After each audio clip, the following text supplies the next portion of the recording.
is focusing now on the Assam Chief Minister. Yes, the BJP leader Himanta Biswa Sarma is quite hopeful that the NDA will cross the 400 mark in the Lok Sabha election. Speaking about Assam, he said that the party won 9 seats in Assam in 2019 and this time they will win about 12 seats. He also attacked Arvind Kejriwal for his remarks on the Prime Minister's age.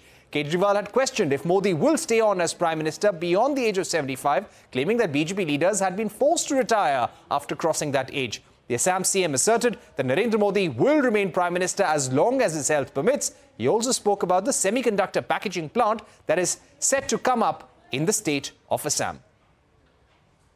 Tata has already started pilot delivery from its Karnataka plant. Material has gone out of the country and vendors has accepted those material. Now, coming back to Assam, it will be a greenfield projects. Tata has already taken over the position of the land parcel. People are there on ground. I believe that within 1 year, the fast production can be rolled out. Things are, because we had a extensive discussion with Tata team for last almost 1 year. So it is not that all of a sudden something has happened. So we have done good groundwork. Teams from state government and Tata are completely aligned. Many clearances has already been given, like environmental clearance, etc.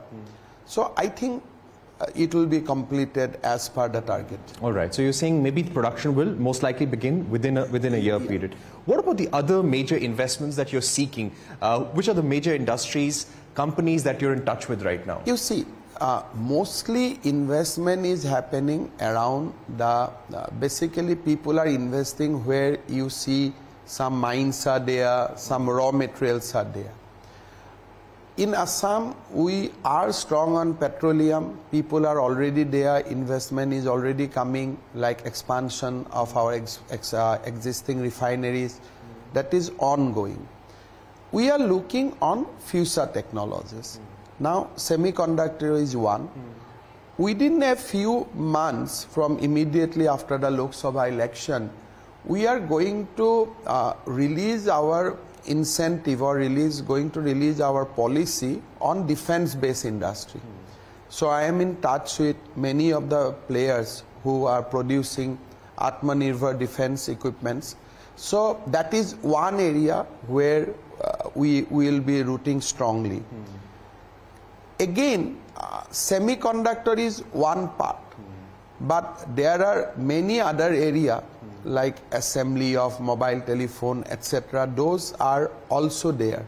So we are in various level of discussion with many players, but we want to project Assam as a state for future technology. Whatever has happened on exploring raw material, like we have crude, so we have refinery. So that's one part. That part will continue. But we want to focus more on future technologies. Okay. So when coming back to semiconductors, what is the kind of incentive from the state government which is going to Tata Group for this plant? As you know that there is a semiconductor policy by the state central government, then followed by that there is a semiconductor policy of Gujarat, Tamil Nadu and Uttar Pradesh. Our policy is the best in that terms. So we are going, our semiconductor policy says that whatever central government will provide you, will provide 50% of that immediately in terms of production link incentive.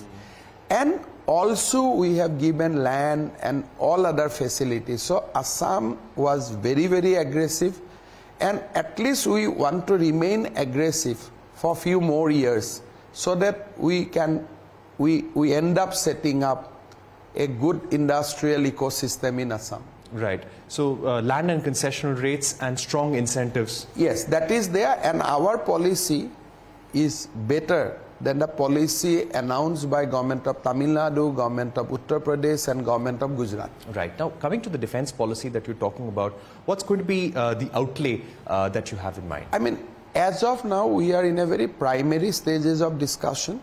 We will come out with a policy.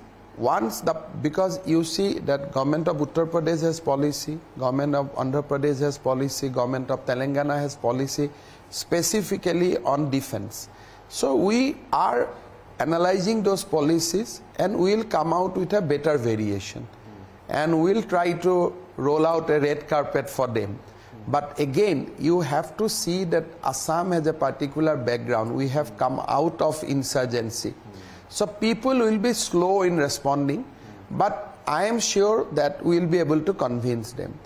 Another new thing that has happened recently, Government of India has announced its Unnati scheme, an industrial policy based or centered around Northeast. They have placed rupees 10,000 crore immediately, but it can go up if we get good offer. So state government policy incentive and central government incentives specifically for Northeast.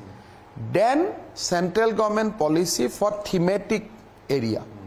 I think I am looking at all these three aspects and we will come out with a better policy, very, very attractive policy, which will be difficult to say no by the industry. Okay. Now coming back to the political situation in the country, you said that you are expecting at least 12 seats in Assam. Yes.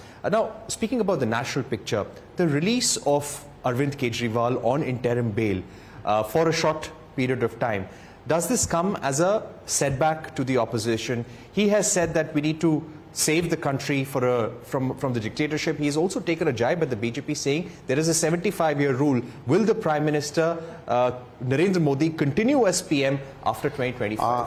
First of all, 75-year rule I have not seen. Nobody has communicated us that there is a 75-year rule within BJP. So good, Kejriwal has raised the issue. We are responding it by saying that Narendra Modi will Prime Minister of this country as long as his health permits. So I see entire Amrit Kal Modi as a Prime Minister. So that is not in the debate. We did not thought on that line because none in the BJP has thought that this 75 years there is a rule and Prime Minister will resign. Those were not on our thinking. So these are bizarre thinkings. So I want to tell Mr. Kejriwal that PM is here for a very long time than you expect. Number one. Number two, Kejriwal release is not setback. If I would have been in position of Kejriwal, I would not have come out on bail. I would have thanked Supreme Court of India. Thank you very much. But why I will go out on a bail? I cannot meet officers. I cannot go to my office. I cannot sign files. And I have to come back again to Tihar on fast. I think no self-respected person will accept those conditions. The very fact that Kejriwal is not the same Kejriwal which you have seen with Anna Hazare. That is why he has accepted these humiliating bail conditions. Speaking about the opposition, you said what is the narrative that the opposition has been able to set on the ground. But repeatedly, the reports that we get and hear from people, poverty, unemployment and inflation. Now, these are three things which repeatedly come up across the country.